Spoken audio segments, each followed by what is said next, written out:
Yusek Claire Castro will make a fool of herself because Secretary Vince and many others will confirm the authenticity of the files that I've uploaded.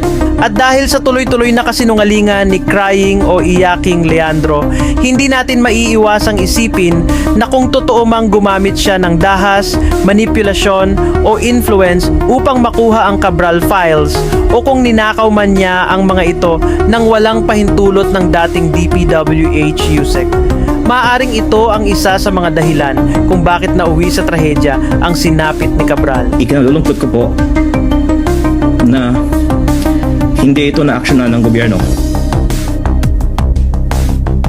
Pero for the record, nung November ko pa sinasabi lahat ito, nung buhay pa si Yusek Cabral.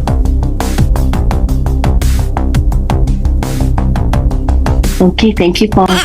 Yep, we're insinuating that Crying Leandro's alleged theft of the Cabral files pushed Catalina Cabral to take her own life.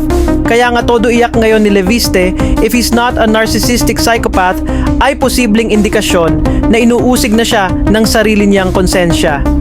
Iniwan nila ang dalawa sa opisina ni Cabral pero maya-maya pa, hanggang sa may narinig na lang po kami mga kalabog sa loob. So, syempre po, si ma'am po kasi may edad na din ho and medyo frail na din po kasi yung katawan ni Yusek dahil sa edad niya. Pumasok po kami, nakita po namin sa loob, parang si Kong po, kuha ng mga dokumento. Hawak niya po yung phone niya, tapos binibidyohan niya po lahat ng mga papel. Tapos si ma'am po, parang Kong, wag naman, ano po bang kailangan nyo, prepare naman na. Tapos that was the time na medyo tumataas na po yung boses ni Kong. Ang sabi niya po noon na, bakit may tinatago ba kayo? Ano to, public documents lahat to, dapat hindi nyo to tinatago sa akin, dapat binibigay nyo sa akin to. may isang pagkakataon ding nasugatan si Cabral dahil sa pakikipag-agawan ng dokumento kay Leviste. Ang alam ko paper cut, nakikipag-agawan siya ng dokumento. Kay Yusek po, pagkapasok po namin, naalala ko po, yung kamay ni ma'am nakaganon, ang dami pong dugo sa damit niya,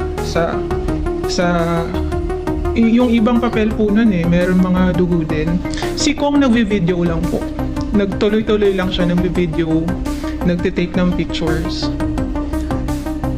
And then, doon na po kami nakiusap kay Kong na baka Kong pwedeng wag naman ganito. Yung wag naman. Kasi may sugat na po si ma'am How was she reacting?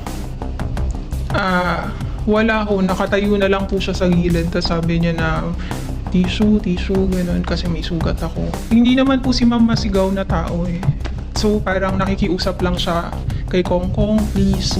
Dito makikita na tila may bandage na sa kamay si Cabral habang may kausap ito sa telepono. Para daw mapayapa si Leviste, iniutos ni Cabral na bigyan ito ng kopya ng listahan ng National Expenditure Program at GAA na nakalagay ang pondo sa mga distrito para sa taong 2025. Pero dahil natagalan ang pagpiprint ng dokumento, pinuntahan na ni Leviste ang opisina kung saan ito piniprint.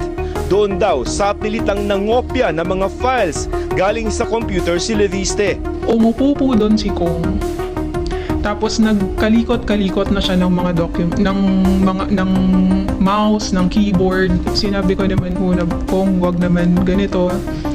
Umabot pa nga po ako sa point na sabi ko, Kong, empleyado lang kami, baka pwedeng wag naman kami idamay. Nakikita ko na po si Ma'am nanginginig na siya, tapos tumitingin siya sa amin. Tumigil na lamang daw si Leviste nang dumating si Cabral. Pasado alas 6 ng gabi, umalis si Leviste sa DPWH. Nagdesisyon daw silang magsalita ngayon dahil si ginagawa na rin ni Leviste. The entire time na nagsasalita si Kong, ang iniisip ko, patay na yung tao, tapos nag-iimbento ka pa ng kung ano-ano. Frustrating lang po na how can someone accuse, diba? Yung mga ganitong bagay sa taong patay na parang ginagamit niya kasi ma'am. How would we know that what he's saying? Definitely po kasi hindi naman nagbigay si ma'am ng authority. I was there the entire time.